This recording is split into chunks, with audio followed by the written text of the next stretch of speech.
And I think we're live. Oh my god, we finally did it. Is this it? Are we live now? What? I think we're good now. I think we can leave now. Okay, bye, guys. cool. We've done it. We're done. That's it. Okay, let's go. Proof of concept over. Okay, done. We're out.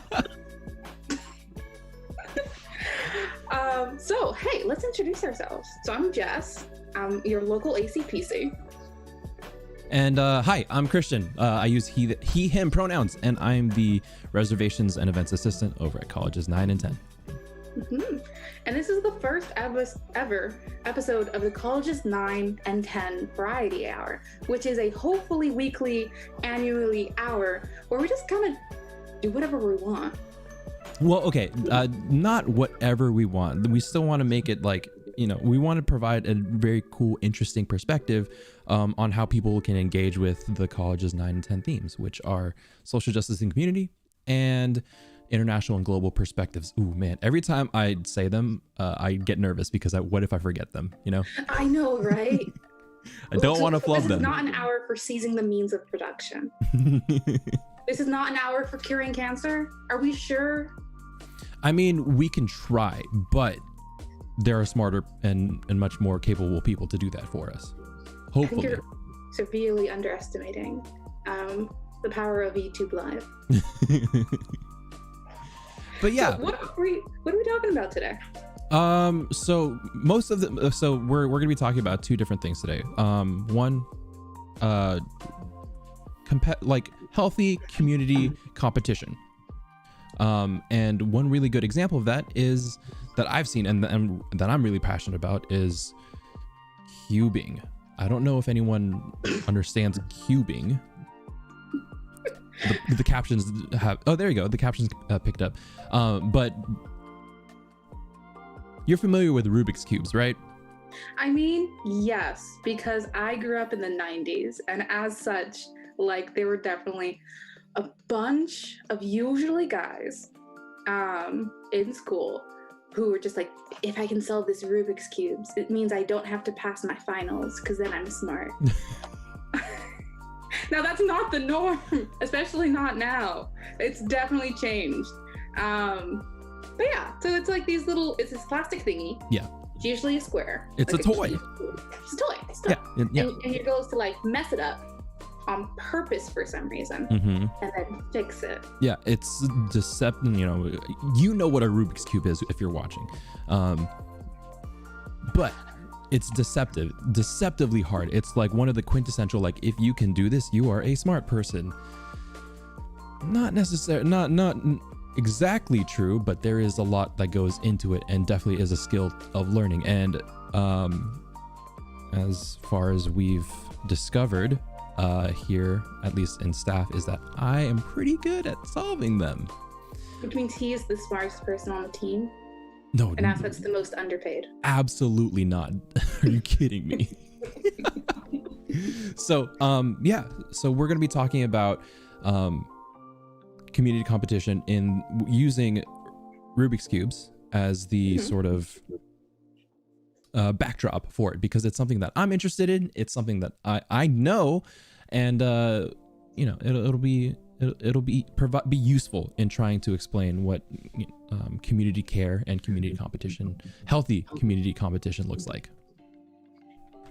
So Jess, like we said, this variety hour is a pilot. We're trying out the format. We do want to do something like this in winter quarter. Jess is going to be driving this, but this go round, but hopefully we can see more faces, more interesting topics, and all that stuff. Just bear with us and come along for the ride, you know? We're so sorry that we're doing this. We're so sorry. We're so sorry. No, it's gonna be fun. Come on. Yeah, no, I don't doubt that. So, all right, let's get into it. Yeah, Jess. So, I'm a person who strongly identifies as not a puzzle solver. In that I was the little kindergartner that if I couldn't fix the puzzle, I would throw it at something and then have a tantrum. Okay. And for some reason, in all 27 years of my life, I have not gotten over that. And as the Rubik's Cubes have always been like this mysterious, weird thingamajiggy of frustration and annoyance. Because on one side, why would you mess something up that was already good for entertainment? Mm-hmm. And then how does one fix it? Because the way I see it, it's like people know this magical algorithm or skill, and that if you can remember the like magic, I can totally see why you're into this, by the way. Yeah, the way I'm framing this right now. Y'all don't know Christian's very into D&D and storytelling and fantasy and world building. This makes a lot of sense now. Anyway, you know this magical spell, and you like move your fingers, and poof. So yeah, you know, me growing up, always interested in puzzles and what fits and what works together and all that stuff. I'm also at heart a problem solver and a storyteller. So this really caught my eye when I was like, you know, in middle school or whatever, and took a long time before I could solve one on my own. Rubik's Cubes came out in the 80s, and if you're solving it from scratch, if you're solving Rubik's Cubes from scratch, it does involve a lot of mathematical, you know-how, algorithms, pattern recognition, pattern repetition, all that stuff. If I do this, if I do one thing to one piece on the cube, how is this going to affect everything else? And how do I minimize that and come up with what are known as algorithms, repeated motions to do that? And so a lot of early solvers of Rubik's Cubes were professors, were academics, and people that understood mathematics and all that stuff. Luckily, since then, patterns have been picked up, and it starts to become less about understanding these concepts, but being able to parrot all these motions and all these things. So, you know, you ask, how do you solve it? And you know what? I'm going to show you. Okay. Check this out. I'm here. Oh, damn. Production value. Burn wow. him. Burn him. No. Stop that. So yeah, we support our local witches on this channel. We do not enforce or support any burning of your local witches. Support your local organically farmed, locally grown butterhead lettuce witches. This has been our slogan. We're not sponsored by any witches. I don't know. Are we? We're not. Okay. Anyway, so this is my Rubik's Cube. I you know, this is mine. And so there are a lot of different ways to solve a Rubik's Cube, but the idea is that you want to move pieces around the cube in a way that is predictable, in a way that you can reset your you don't reset your progress and mess everything up. So I forgot to start the timer. My bad. I just also revealed what my password was on screen. Great. I can break into your phone. Yeah, I'm gonna have to restart that or reset that password. Anyway, crap. Keep going. The Okay, first so stream.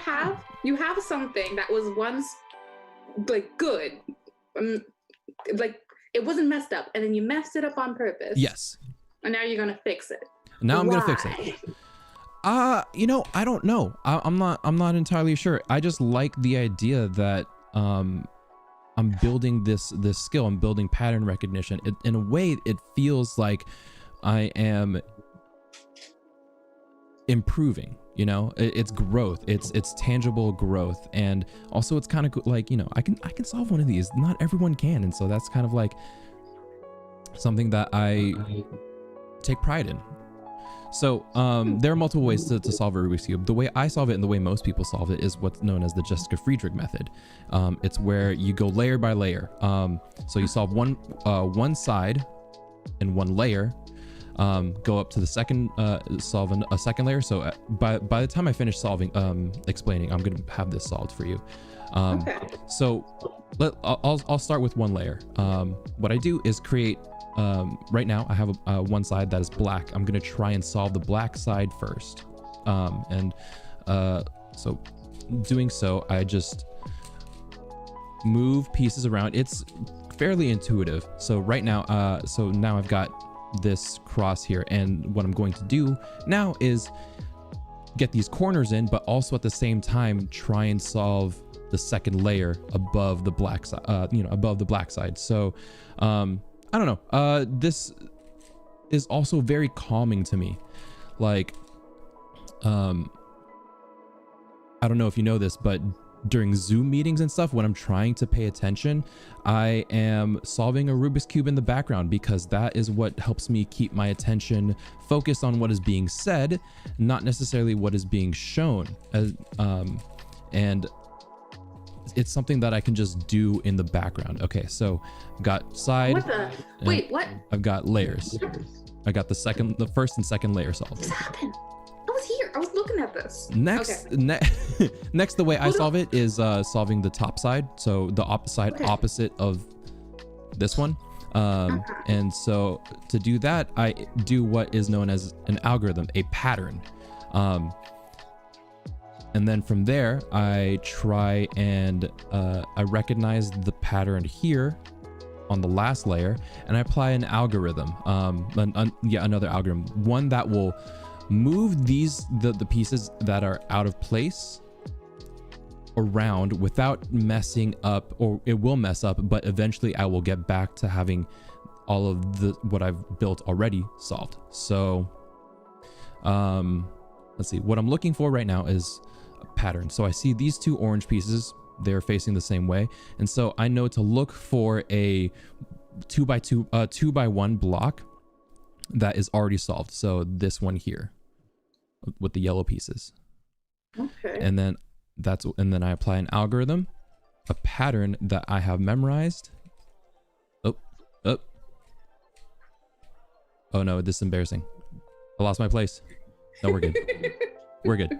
We're okay. I think okay. We're okay. Nope, I'm not. I'm in shambles. That's okay. Well, you do that. Let's talk a little bit about. I mean, it's done. What the heck? I was being facetious. I was being facetious. Oh my god, I hate you. Okay, the show's ending. We're done. We're done. Oh my god, that's cool. This makes a lot of sense, because I see you go like a lot in our meetings. Yeah. And I just assumed you were doing what everyone else does, which is answer all of their emails. No, I never answer emails. What's email? I know, right? So yeah, that's what I'm doing. I'm paying attention by, doing something with my hands, because I tend, if I'm being forced to focus on something that isn't engaging to me, then my mind is going to wander. I'm going to fall asleep. I'm not going to be able to pay attention. But if I have something to focus my hands on, I can have a better and easier time trying to pay attention to what is actually important and being said. So you're practicing self-care to be able to be part of the community and do community care. And by the way, let's define these, because like a lot of people and a lot of businesses have made a lot of definitions for self-care. And I don't think a lot of people know what community care is. Okay. So let's define these. Sure. Self-care is anything you do or don't do that takes care of you. Whether that means it gives you time to rest, it gives you access to resources, it energizes you, it allows you to maintain homeostasis, a chill point where you can just live your mundane life, right? Okay. For some of us, that may be taking on things that are soothing. Like, I really love lighting candles and just like candle flame. For some of the things that are more invigorating or energizing, especially if we're bored, like Rubik's Cubes. Like, wait, is that even a more complicated one? Yes, it is. Oh, damn, okay. I gotta stay on top of this. Like what you're doing. Or I actually have this little very gay fidget cube, because I am very gay. Oh, I love it. I love these. I have two of them. And when a meeting is boring, or when I'm like doing an online class, I'll play with this, because it's clinky, it's chunky, yeah. It's a good size, and it's just a little bit of stimulation that allows me to be present. Yes. So this is self-care. This is self-care. How that relates to community care is that when I take care of my needs, it makes it easier for me to take care of the needs of the community. So like when we're in meetings together and you need me to pay attention to what you're doing, which honestly, I am not tech inclined at all.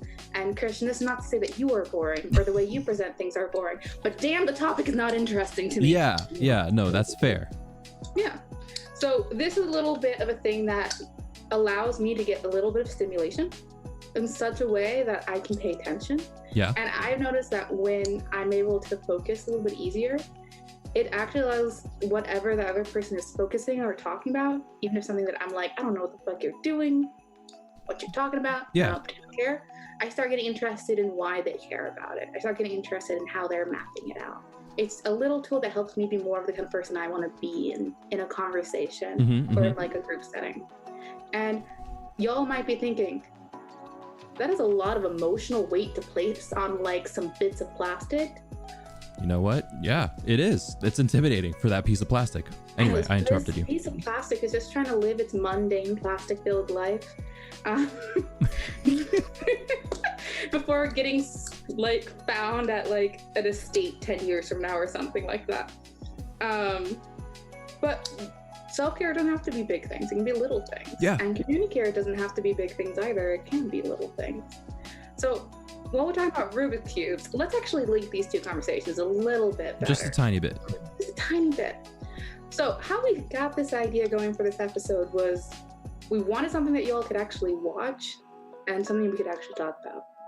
And Christian and I are we opposites? Sure. I mean, I feel like we get along really well, so I wouldn't say we're like oil and water, but yeah. Definitely more type A. You're definitely more type B. Mm-hmm. You tend to enjoy more like creating something new. And I feel like I tend to enjoy like more history and context stuff. I get the sense that you like building something up as opposed to starting something new. Yes, I would say that. Okay. But I think something that helps us both get along is that we both have a really good sense of humor. Okay. And I think we both are creative in that we know how to connect things that I think a lot of people don't think about. Okay. Like Rubik's Cube and community care. Yes. And one thing that came up while we were talking about topics was this documentary on Netflix. Yeah, so hold on. I'm going to cut away from the thing. I'm not going to touch it. I promise, so that you can still see me finish it and do it all legit and everything. But yeah, so we have there's this documentary on Netflix that I watched as soon as it came out. It's called The Speed Cubers. Cubing is not only just a fun pastime, it's not just playing with a toy, but it's an actual competition. The fastest solve of you probably heard about this. The fastest solve of a Rubik's Cube is under 5 seconds. Imagine solving one of these solving one of these things in under 5 seconds. The amount of mental fortitude and practice that goes into that, it's not just it's not just playing around with something. It's actual self-improvement practice, and you can't really, people recognize this, and there are international just watch the documentary, they'll explain it. Okay. But sometimes it surprises people that something as mundane as solving a toy is an international sport. Mundane? There's a whole sport around throwing rocks. There's another sport around hitting like balls. There's like a series of sports around just hitting and kicking and throwing balls. Yeah. This is not that mundane. But it is pretty cool to see, because again, like coming from my perspective as a person who's like, this is some kind of sorcery, it's like some weird thing that I don't understand. Of course I was curious about it, because when you don't understand something, you get curious. Yeah. So when you talked to me about this Netflix documentary, I was like, I'm a nerd. I like documentaries. Let's go ahead and watch this. And I was so surprised with how wholesome this is. Like, if y'all are going back for the holidays, or came back from the holidays, or came back from your Zoom holidays, such things, and you just felt like what a lot of people feel coming back from their families, which is just why are they all fighting over dumb stuff all the time? And you just need some wholesomeness, some feeling of like connection, some like hope in humanity. Watch this. It's like an hour long. It's incredibly sweet. And pretty much the premise, my dudes, is we have the top 2 like world cubers, like speed cubers in the world who have become best friends. So we have Max Park, and I don't know if I'm saying this right. Felix Zemdegs. Zindex. And Max was the original holder of the fastest like speed cubing, right? Yes, yeah. And so these are like 2 different people, 2 different backgrounds. I think even different parts of like the state or like the country or the world, just a completely different area. Yeah. And what brings them together is that Felix suddenly gets really into cubing when he's a kid. Mm-hmm. And he starts following and being a big fan of Max. And it starts becoming his goal long term to be as good at cubing as Max is. And this is really exciting for like Felix and for his parents, because Felix is actually a person who's on the autism spectrum, and his parents are really supportive and caring about him. So when they realize that he's into cubing, it becomes this big part of their family life. It becomes a big part of how they talk to each other and communicate with each other. But it also becomes a part of it that, like, if Felix is like, I don't want to brush my teeth, I don't want to eat these vegetables, as a little kid, they're like, you know what, I bet Max does. Which, if y'all have ever babysat your little siblings, or just have ever had little siblings or little cousins, you know the look that your auntie gives when she's trying to pretend you are absolutely perfect and do everything right to convince her, like her kid, to not stick their fingers in their nose and eat their boogers. Like, you know that look. So that's what Felix's parents do at first. And then what ends up happening is, like, Felix keeps getting better and better and better. And him and Max end up meeting more and more and more as their competition grows closer. So they start, get really competing on the same level as each other. Yeah. And I think a lot of times when we see this in sports, at least in like an American perspective, this is when we have like man versus steel, alligator versus crocodile. Oh, we gotta fight this out, kind of thing. Yeah. But that's so not what happens. Instead, they just, wait, did you solve this again? Yeah. I still don't understand, but it's just really cool. Now, I know you have weirder ones than this. Funny you ask. Oh, wow. Okay, wait, is that a star? So wait, how... I just want to watch this for a second and then I'll get back. Okay. So I'm just going to mix it up. This is actually, if you can, so I just solved this, which is harder than this, right? You would think that this is harder than this. Yeah. It's not. It's actually, if you're looking at the difficulty, this is probably easier. This is probably the next step up, and then this. Reason being, when you look at a 3x3, no matter how you move it or whatever, the centerpieces don't move. With the 4x4, you actually have to make the centerpieces yourself. Oh, okay. And doing that takes a little bit more cognition, a little bit more thinking, a few more memorization of algorithms to make sure that you can compensate for the shifting centers.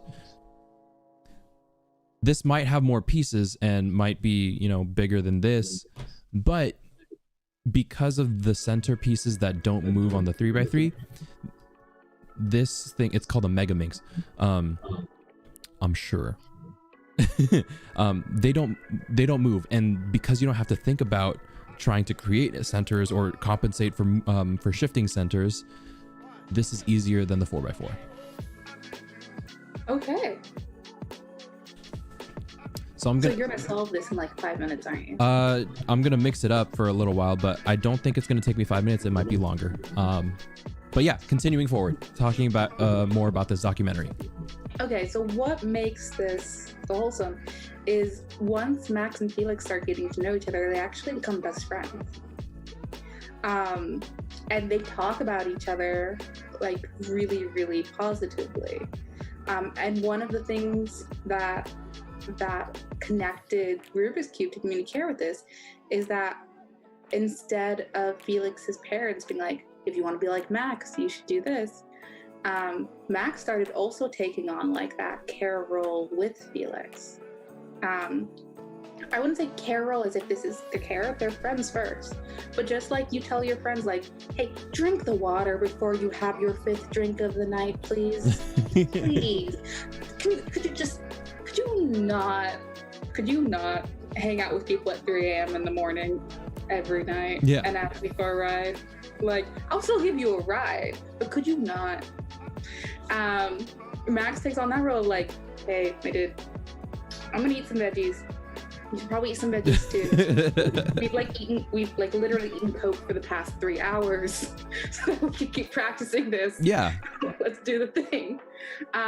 But also, like, Felix takes on that role with Max as well in his own way, and checking in and looking at what Max is doing. Because one of the things that I thought that really made this documentary wholesome is that they talk about once these cubers turn 18, their capacity and their skill set tend to go down because they can't practice all the time.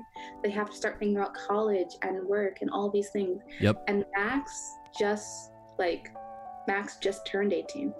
Yes. And so we see this transition as Felix takes on the mantle of being the fastest speed cuber in the world, and actually ends up breaking multiple of Max's records. And we see this in a competition as Max is like dropping the cube, which is like a big deal. Mm-hmm. It's like if you're trying to like run a race in the Olympics and you trip, you fall on your face before you even start. Yeah, that's exactly what this feels like. What, you know, in a speed solving competition, dropping the cube, the time doesn't stop.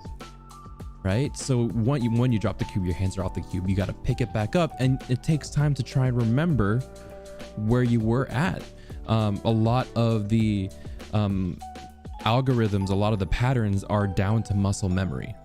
And if you are interrupted, it takes a long time to get back on track and try and figure out where you are. So that is debilitating. Extremely dramatic. They play it up and make it extremely dramatic in the doc, but it's real. Like, it's true. It's real. It does carry a lot of weight.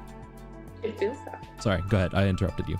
No, you did not interrupt. I interrupted you. Conversation, and part of that sometimes is stepping on the end of people's sentences so that there's not a cut.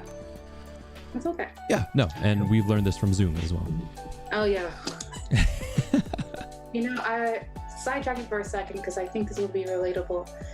I was always taught that when you're in a meeting, it's a good idea to leave 7 seconds behind what you say, especially if you're leading, for the people who talk a lot to talk, for the people who talk a pretty normal amount, and for the people who are very quiet to have space to talk as well. Mm-hmm. In Zoom meetings, it's 14. Jeez. And you just gotta, and it makes people so uncomfortable because you're just looking at them like, that's a lot of time. It hurts. Yeah. It hurts. But you gotta, until they start getting comfortable. Once you start building a rapport with your team or the group or the class, then they start interrupting each other, stepping on each other's sentences, and that's better. That's so much better. Yeah. But coming back to it. Okay, we're back. The thing that I really loved about seeing this as well is that you see, Max fail. Point blank, he drops from number 1 to like really low. But you see Felix take on the mantle, and you see him succeed. And you see Felix's parents, who have been so grateful for the sport and for Max and Felix's friendship, go over to Max and hug him and say, you did good, and we're really proud of you. And no matter what, like, we are so proud of you. This is not their kid. Yeah. this is the kid that their kid was competing against. And they're like, we are so proud of you. And that kind of care of, I get nothing out of your loss or your win, but I want to care for you nonetheless. And the care between Max and Felix in their own ways, in different ways, of like Felix checking on him, watching him, not always verbalizing or doing caring acts in a lot of ways that we would see, but in the ways that work for them, asking questions, giving ideas, competing, and Max doing it in ways that I think a lot of us think about, which is like, hey, make sure to eat your vegetables.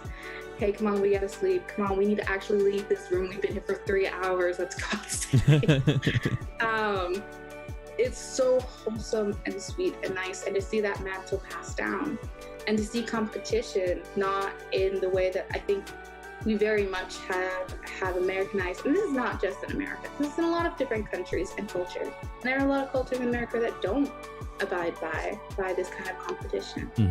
But to see such a contrast of like, the only way I can be good is if you are bad. The only way I can succeed is if you lose. And instead, the competition is not with other people, but literally with ourselves. Yeah. Like, and so you find, so that's something that really strikes me about this community, because it is competitive, but it's also, it doesn't follow the same sort of pitfalls of competitive sports, competitive events. Like you called it out, like, in order for me to be good, you have to be bad.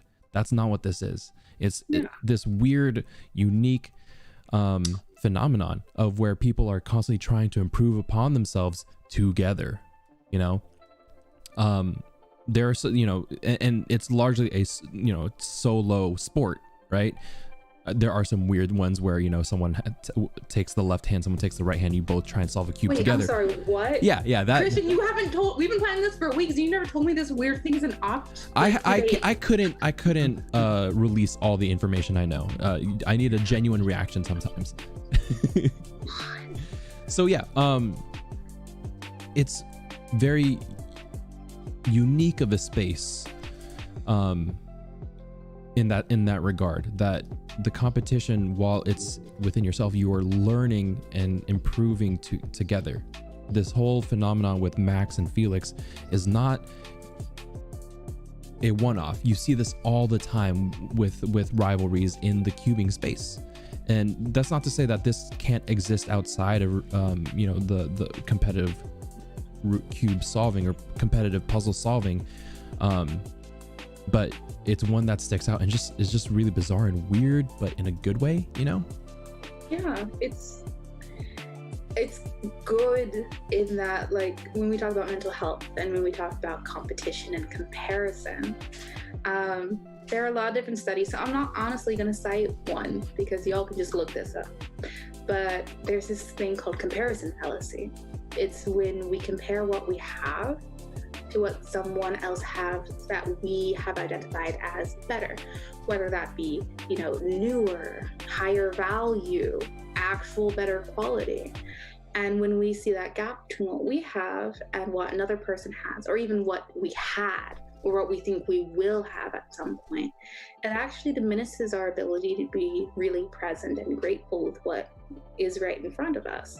So I think I bring that to this concept of like solo competition, and the only person you're really competing against is like yourself to improve your own time, and against like this ideal like get it under 5 seconds kind of thing. Yeah, is that, you know, if you trip your competitor and they drop the Rubik's Cube, that doesn't mean you won't drop yours, and it doesn't mean you're going to win. Because you're not really competing for that prize, you're competing for your best time. So when you're just focused on where you're at and doing your best, you just get to enjoy it, and there's less of a me versus them, and there's more of a how can we get better as individuals and as a group. And talking about, you know, that sweet how do we get better, you already solved one of these star things. You already solved a couple. I've solved every single almost all of them. So won't understand this, but I can understand. Well, I've never understood this. That's all right. But who knows? You know, when we're talking about personal growth, maybe one day I'll understand how these Rubik's Listen, cubes if you want to learn how to solve one of these things, and maybe later on this or this, I'm down to teach you. Okay, that's what we do. If we get like 100 likes on this video, we'll do one where Christian will show me how to do this, and I will not throw the Rubik's cube into a pillow. Here's the thing. Let me tell you. It's not gonna take one. It's gonna take hours of practice. It's gonna be like a 12-hour live stream where if you can learn, it's me trying to fix this thing, and then there's an actual 12-hour live stream everywhere else. If you can learn this in 12 hours, you know, not to say that I don't think that you can, it would be very impressive. Okay. If we get 100 likes, I will try and learn how. I will try and learn how to solve a Rubik's cube in less than 12 hours. Or I'll eat a stick of butter. I don't know. See, here's another thing about that I wouldn't say worried about, but I want to check in about, because at the beginning you said if you couldn't figure out a puzzle, you would throw it across the room. Yes. I don't want that to happen to you. If we were going to do this. Is there like a plush one? Is there like a plush? A plush one? I don't know. It's like made out of like some soft foam. Maybe. Like I feel so embarrassed about that, because I am definitely not that person now. Because I actively avoid puzzle games. I see. You put me in front of a puzzle video game, I'm like, okay, let's do this. All right. But even in front of me, I don't know, like a physical puzzle, I'm like, I'm good. But talking about community care, talking about, you know, personal improvement, let's bring that all around. So we talked a little bit about self-care, right? So community care is kind of extending out and extending in. Yeah. For some of us, self-care is something that we can easily do, either because we have, you know, the privilege to get outside help, to afford outside help. Or we're lucky to have other people to help us out or remind us when that's really hard. Or what the heck? It's salt. It's salt. Oh, damn. Continue.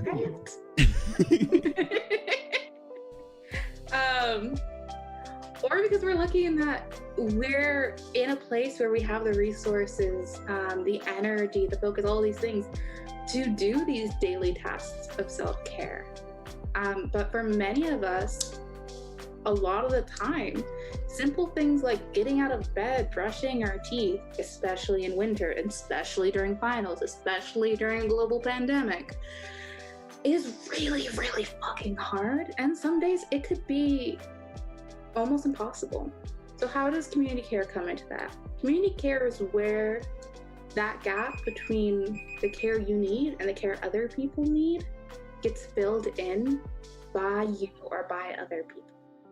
It's when we see a need not being met, and we either step in or we allow other people to step into that.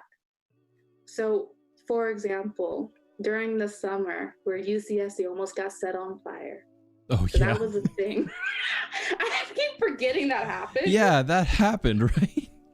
Because I don't know what happened between that. Still a pandemic, fire. We had to move people onto campus and off campus and onto campus again. Elections. Beginning of the school year. And during the time if we keep listing things, we're just gonna start spiraling. So during the time where Trauma Island was the whole country, I had to evacuate from my home at the same time where my coworkers, who I see as friends a lot of the time, were also evacuating from their homes in the Santa Cruz Mountains or on campus. And at one point, one of our coworkers, Yade, was in a place somewhere in California that wasn't on fire. Like, she was in the luckiest spot. I had let you all know that I wasn't gonna be able to show up for a meeting or I couldn't host a meeting for whatever reason. And the first thing she asked is there anything I can do for you? And usually, honestly, I'm the kind of person who's like, I'm not actively dying right now. I'm good. Wait until I'm almost dead and there's really nothing anybody can do anymore. And then I'll let people in. Yeah. Yeah, no, same. But she and I were working on a self-care and community care workshop, and I was like, I know she's gonna call me on it if I don't do something. Yeah. So I said, okay, I want cat TikToks. I had never used TikTok before, honestly. Yeah. I love cat memes, and it was something that I knew was gonna make me feel better, and I was really not doing well. And she just sent it over, and honestly, it was like 10 seconds of a cat in a series of hats, and I felt much better. And I keep reflecting on that, especially when, like, you and I talk with the programming assistants, hey guys, and CGs about community care, that it can be really big things like activism, like protesting, like going into politics to meet the needs of your community. It could also be like really, really small things, like sending a cat TikTok when your coworker gets evacuated from a fire. It can be just asking how you're doing and offering people the space to just process things. So with that in mind, I kind of want to ask Christian, What's up? what kind of community care do like we practice in like our workspace or even with each other? Yeah, so one of the things that I think works really well, at least between you and me, is you're known for coming up with like really weird questions and all that. Just not even like questions, just scenarios and how would I respond? You know, you give me the space to be as weird and be as just outlandish as I want with these answers without any judgment. And honestly, that in and of itself is care. You know, I feel like I don't have to conform to one specific kind of answer. Like I don't have to fish for a sort of the expected answer. I can be weird. I can be myself. And sometimes that's really all you need, just space to be yourself without any expectation of professionalism.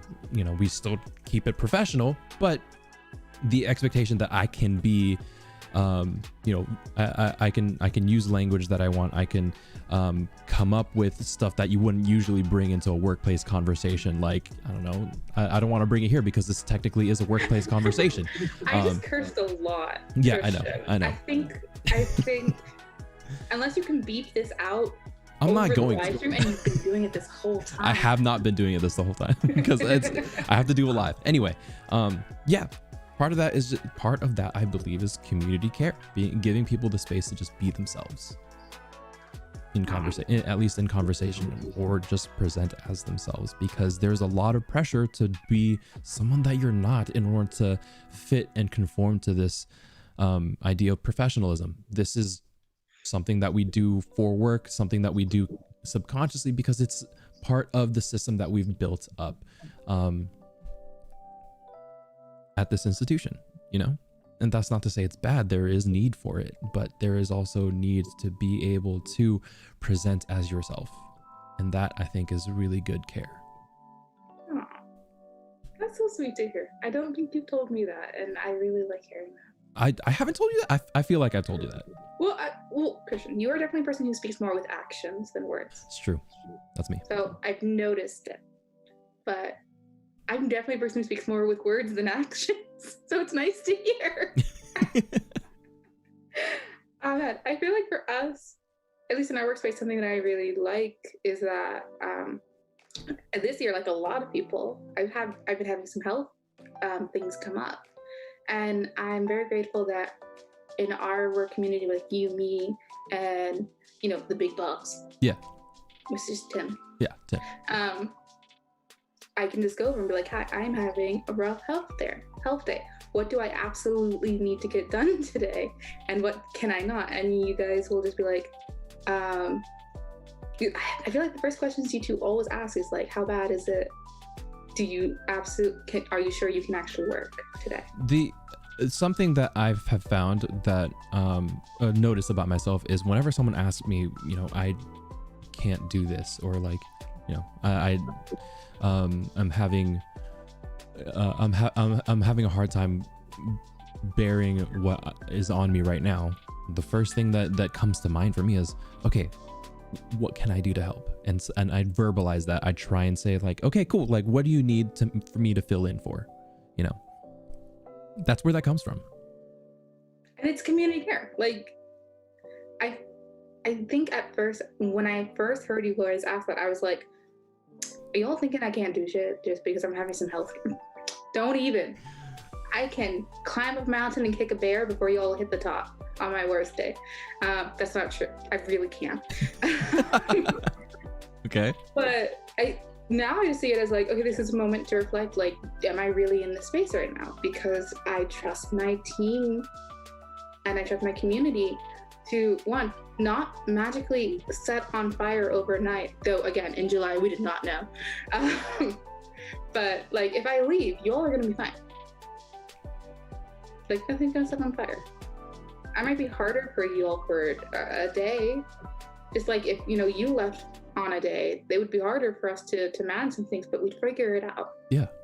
Yeah, because we've trained each other and we've supported each other so that we can be there and support when another person isn't doing well. So I get this opportunity to reflect. I'm like, okay, where am I really? Yeah. Not good. Okay, then I won't work that day. Yeah. Doing all right, can push through. Okay, I'll do like the 3 things on my list. And I'm just very grateful for that in our little like work, a 3-people work community.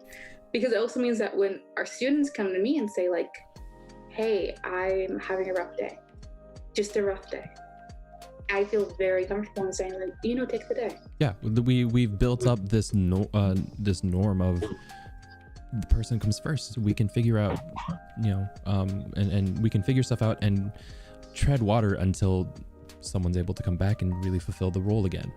Now, I want to kind of pivot this towards what would be relevant to those people that would be watching this if this wasn't just a pilot. Yeah, let's talk about that. Yeah. Okay. Meanwhile, hold on. While we do, I just want to call time. We have about 13 minutes left before the hour is up. We can go over. It's a pilot. But before we do, I just wanted to so what the heck is this? Yeah. So these are, you know, pretty simple puzzles. Why would you do this to yourself? You can see that this is there doesn't have any special colors or whatever. The idea is to turn it back into a cube, because when you mix it up, it doesn't look like a cube. This is the hardest puzzle I know, and it's called the Ghost Cube, but it is still based on the Rubik's Cube. Okay. Because it theoretically moves the same way, but it doesn't look like that. The reason being is you have to adjust it a little bit, and then you can start mixing it up. Now, I've solved a total of 3 puzzles on stream.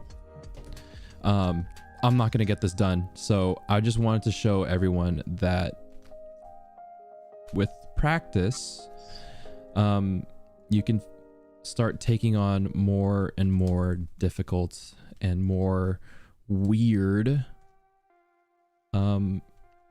puzzles. And I'm going to be corny and extrapolate this out towards just daily life.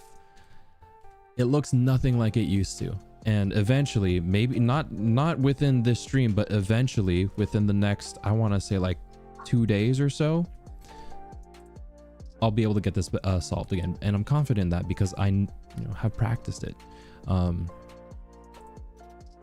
Yeah. Community care. Back to community care. No, this could totally relate, because you're taking the time, you're recognizing that this is a problem that's going to be a long-term problem. And even if you started the problem by taking something that was perfectly fine, I ruined it. Oh no. You trust yourself to figure it out because you've been through it before, right? So that's part of self-care at times. It's like, it's accepting what you can handle, even if it's hard and it takes time. It's also accepting what you can't and opening up what you can to other people who can't. And now reflecting this to actual other people's experiences, right? Why don't we end this with just some advice or some community care tips that people can take right now in COVID times? Yeah. Yeah. And I mean, a lot of these, I feel like a lot of these people already know, and either are consciously doing them or subconsciously doing them, but that's not to say that they're not important, you know? Yeah. I messed up. You're fine. Here, let's ping pong back and forth. Okay. We'll start. Okay. First things first. Try your best to get an adequate amount of sleep. Now that changes for everybody, but if you can get at least 5, even if it's just resting in your bed, it's gonna help. And try and help your friends get adequate amounts of sleep as well. Please don't text them at 2 o'clock in the morning. Go to sleep. Sarah. It's 3 a.m. And yeah, no, basic needs. I mean, we hear it all the time. Like there's this thing called Maslow's something of hierarchy of needs or something. Mm-hmm. Making sure people fulfill their basic needs can go a long way. A lot of the time, basic needs are the first to go out the window when someone is overwhelmed or stressed, because it's so easy to just let them fall by the wayside. So sleep, rest, hydration, food, hygiene, shelter, these things kind of are, you know, go out the window first when you're thinking about what I need to get done. Building on those small things can be what the kickstart you need to be able to take on more and more complicated things. Mm-hmm. So yeah. What? Oh, of course it's COVID, so wear a mask. That's a basic one. Yeah. But also educate yourself on how this disease is developing and the best ways to protect yourself. I think at first we heard so many different messages about like what counted as a mask. Is it actually going to work? How many feet? We know more now. So balance out the news you're getting. Definitely don't be checking the news every 20 minutes like I did for the first 3 months. It was a terrible idea. But, you know, take a look every week and make sure you're up to date. Like right now, a lot of people think that if they just go outside without wearing a mask, without staying 6 feet apart, and like spit in someone's mouth, it's gonna be fine. No, it's not. Go outside, yes. When cases are low, when you can keep 6 feet of distance, when you can wear a mask, and ideally when you're just hanging out with people that you're already living with. And living with does not mean your housemate's girlfriend who shows up every other day. She doesn't count. I'm sorry. Like, she's lovely, and I bet she brings brownies and is super nice to everyone. But yeah, it doesn't count. So educate yourself so that you can take care of yourself, and take care of the community around you. Something. Okay, I guess it's my turn for this ping pong. Yeah, it's your turn. This is gonna be really simple. Remember how I said about just being able to exist as yourself? Yeah. Something that you can do is ask someone how they're doing and be clarify that I want to know actually how you're doing. Mm-hmm. Right? Because Yeah. so often we're expected to say like, yeah, we're fine, I'm okay, I'm just, I'm handling things. There is okay, and then there's 2020 okay. Right? Yes. So showing someone that you legitimately care about their well-being, letting them giving them space to actually expand and elaborate on what is wrong or right, makes people feel validated. And that validation is a long step in community care, at least for me. And I challenge anyone I didn't mean to make it that that intense. No, I Your gut It's No, no, no, Christian. no, no. I mean, I challenge anyone to go like, I don't like being validated. You know? I don't like people. Yeah. So when you ask someone and follow up with someone, actually, you know, be sincere about it. And if you don't have the spoons to do it, that's okay.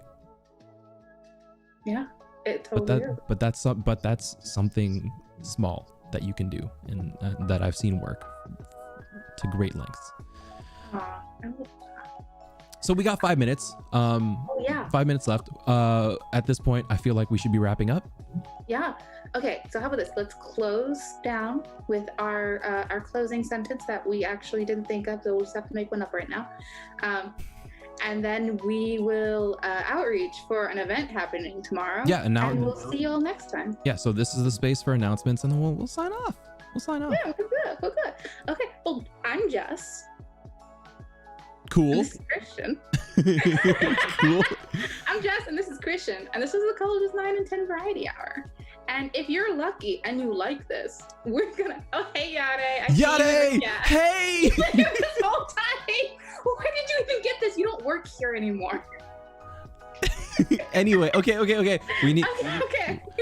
professionalism. Professional. It's 2020 professionalism. So yeah, this is the College's 9 and 10 Variety Hour. This is the pilot episode. We're gonna try and expand this out to do some really cool stuff in winter quarter, bringing on guests, talking about more other things. But yeah, we're going to be working on this. We're really excited to bring this to the community here. Yeah, Yade, I'm sorry. Yade, we miss you. But there's other cool things that you can do. Transitioning, segue. If you can't catch this, we have more content for you available. Jess, do you want to announce what we're doing tomorrow? Oh yeah, y'all.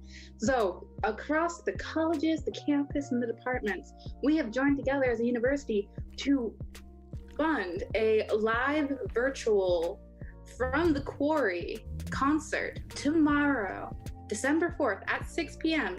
for Umi. If y'all haven't heard Umi, here's what you need to do. You need to go on YouTube, you need to look up Umi, you need to look up any of her live concerts from the past 3 months, because she has been rocking this virtual lifestyle. How do you spell that? U, and then you do an M. So U, you know, we're gonna learn some ASL now. U, we're gonna do an M, kind of this right, M, and I. So Yumi. Simple as that. You'll see an amazing young Black woman with fantastic hair and great style play with her all-female band.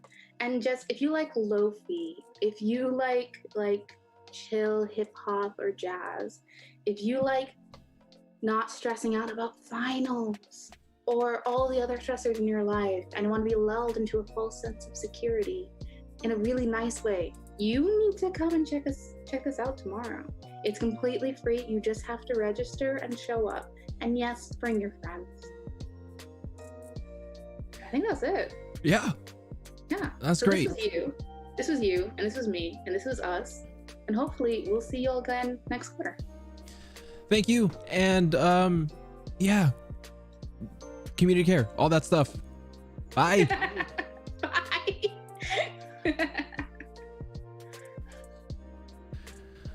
All right.